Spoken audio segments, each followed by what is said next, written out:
Hey everyone, I'm the guy behind the camera talking a bunch of shit, mumbling to myself and trying to explain what I do in the garden.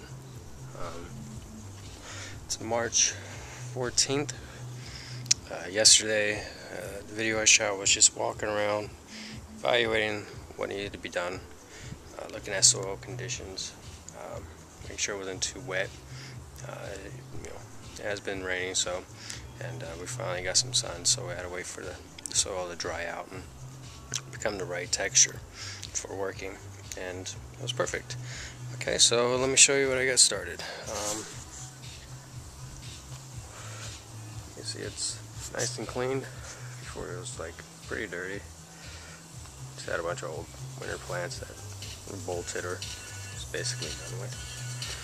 So here's a grape. It's a Concord grape, seedless. Soaked it overnight in water, just the roots. Just kind of, it's almost like a trick for winter, like giving it weathering. You just weathered it all winter. In fact, you just soak the roots in a pail of water, or I like to use mixing bowls, but not the best. And around it is, well, those are green beans. Green beans are a great natural source of nitrogen, which is something that grapes need in the beginning when you first plant them. A good source of nitrogen is always helpful for rooting. It also helps to oxidize, get oxygen down in the soil around the roots. So this is going to give it a nice little help for its first start. As you can see, there's already a little nub on it. A couple nubs that started for the soaking, and popped up right away. Here you can't see them, but it's lined with garlic. Onions, yellow onions. They're all underneath there. Along the fronts I have beets. So this section right there is beets. You can't see them, but eventually, over time. Since I have this annoying pole, and well, nothing I can do about it. It's my water hose, so nothing I can do. Spoke to the landlord, he doesn't want to do anything with it. So annoyances like this, just try to incorporate them in your garden. On either side I have onions growing on both sides, pretty close together, so that when they start to grow they'll actually cover and incorporate the pole. Plus the green beans will eventually, since I don't have anything to hold them, probably just travel right along the metal. Not a bad idea, I should plant some more. Over here, now in the middle we have, barely see it, that's a raspberry. Same thing with the grape, you let it soak overnight, kind of trick to, I think it went through a long, plentiful winter. In fact, it didn't. And also green beans.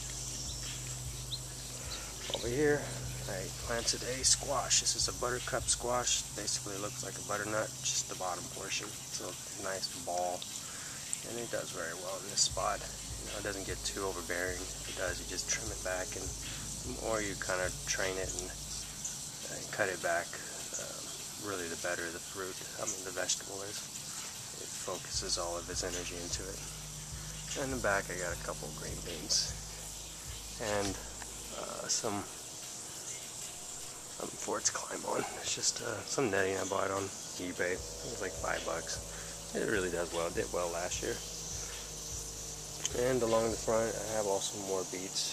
In front of the rosemary I did plant a few shallots. I haven't tried them. I haven't done shallots, but I've done onions, and they seem to really love this area. Over to plant section 2.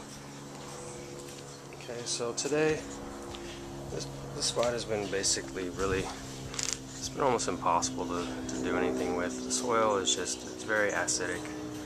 I've had trouble balancing it, but I think this year it might be okay.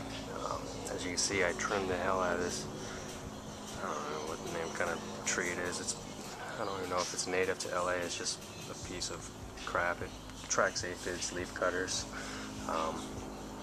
Only thing I do like about it is it does put out nice purple flowers and attracts a lot of bees, which is also needed. But in the summer I'll show you where the beehive is. It's one fairly close. It's not Africanized, so I'm not too worried about it.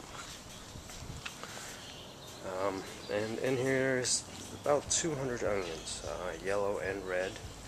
Along the front I have a couple beets, leeks. Keep the beets a little bit to the front. Beets are not really allies of onions. Two of them together will stunt the growth, along with the sage. But I like to, push the odds, give nature give it a chance to, cooperate with each other. So if we have a bunch of stunted growth, we'll know exactly why, and it's okay because I'm learning as well. It's a constant learning experience. I've only been working in these 2 yards in this yard for about 2 years. I would say, about 2 years really, 3 years, and open up a lot more space. And this is once again all onions. They're very easy to grow, and it's very rewarding. You don't have to go to the market and buy onions. You got them right there. It's perfect. You can even cut the tops and use them as green onions if you don't have any. And the rose bush, it's doing well. Gave it a hard pruning, and as of mid-July, gave it some food, redid the soil, and it's looking great. So once again, here's my Swiss chard. It's very bountiful, and now that spring is right around the corner, I can tell it's really doing very well. So that's a note to myself. If I'm going to do Swiss chard in the winter, again, I need a sunnier spot.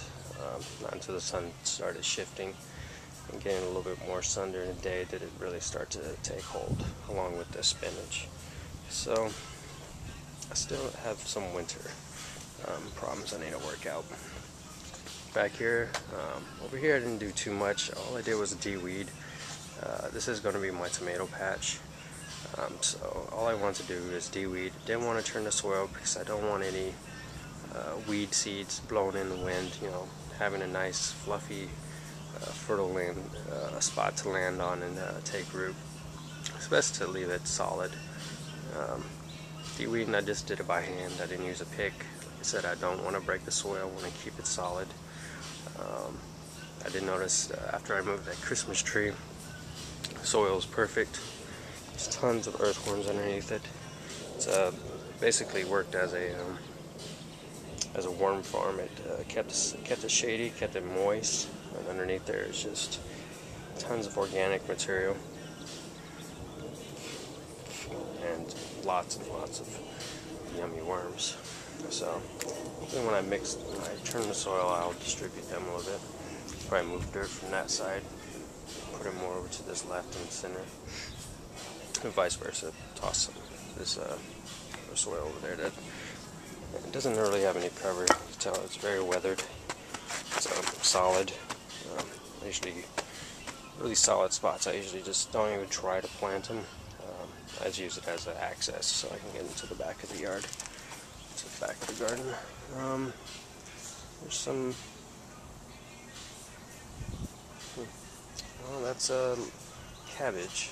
It doesn't look like what I thought it would be. Probably two bunched together, so as you can see, bunching does cause problems.